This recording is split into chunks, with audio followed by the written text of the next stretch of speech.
ભજન એટલે પંડના અનુભવમાંથી અંતરના ઊંડાણથી પાંગરેલા શબ્દોની સાધના।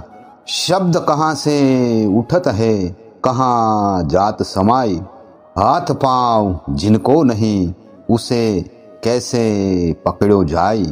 शब्द नाभि से उठत है शून्य में जात समाय, हाथ पाँव वाको नहीं उसे सुरता से पकड़ो जाए।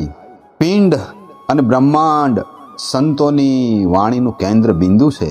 આ સમગ્ર બ્રહ્માંડનું સંચાલન કોઈ અકળ અદ્રશ્ય શક્તિ દ્વારા થઈ રહ્યું છે। એ સત્તા કઈ છે? આમ બ્રહ્માંડની જ એક નાનકડી આવૃત્તિ જેવા આ પિંડને માનવ શરીરને ઓળખવાની મથામણ શરૂ થઈ। જે મૂળ 5 તત્વોથી આ બ્રહ્માંડનું સર્જન થયું છે, એ 5 તત્વોથી બનેલા પિંડને જાણવા પરખવા સંતો, ભક્તો, ઋષિઓ, મુનિઓ, સાધકો, સિદ્ધો, યોગીઓ, જતિ સતીને જે અનુભવ થયા, એ અનુભવને સત્યવાણી દ્વારા માનવ સમાજને પ્રેમથી પીરસ્યા છે। એવા જ પરમ સંત હરિદાસ બાપુને આજે આપણે વંદન કરીએ।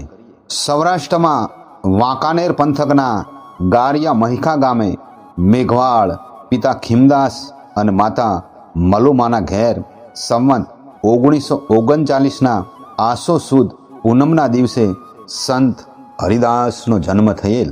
એમના વડવાઓનું મૂળ વતન તો સાવરકુંડલા, પણ રોજી રોટી અને આજીવિકા અર્થે ગારિયા મહિકા ગામે વસવાટ કરેલ।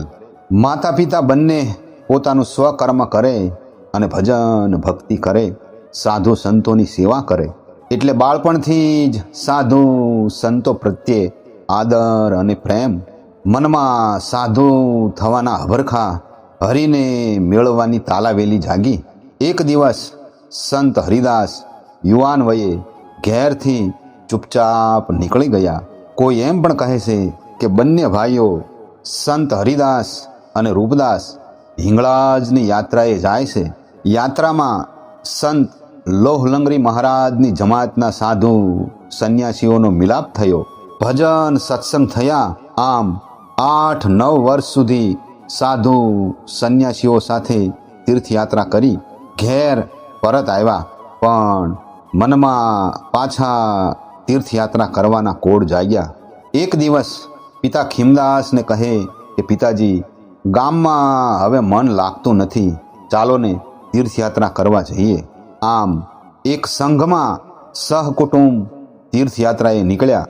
ચાલતા ચાલતા દ્વારકા રણછોડરાયના દર્શન કરી, ગોમતીમાં સ્નાન કરી, પવિત્ર તીર્થ હર્ષદ ત્યાંથી સોમનાથ દાદાના દર્શન કરી, જૂનાગઢ ભવનાથ દાદાના દર્શન કરી, ગરવા ગિરનારમાં સાધુ સંતોના આશીર્વાદ લઈ સાવરકુંડલા પધાર્યા।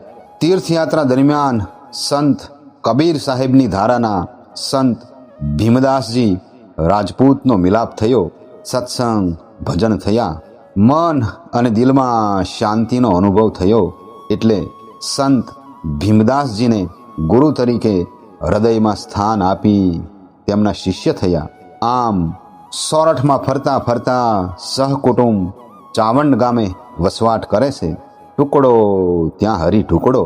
આવતા અભ્યાગતો સાધુ સંતોને ખીચડીનો પ્રસાદ જમાડે છે અને સહકુટુંબ ધન્યો ગૃહસ્થાશ્રમ નિભાવી ભજન ભક્તિ કરે છે।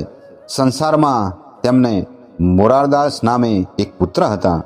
પુત્રનું અકાળે અવસાન થતાં મોટાભાઈ રૂપદાસના પુત્રને દત્તક લીધેલ।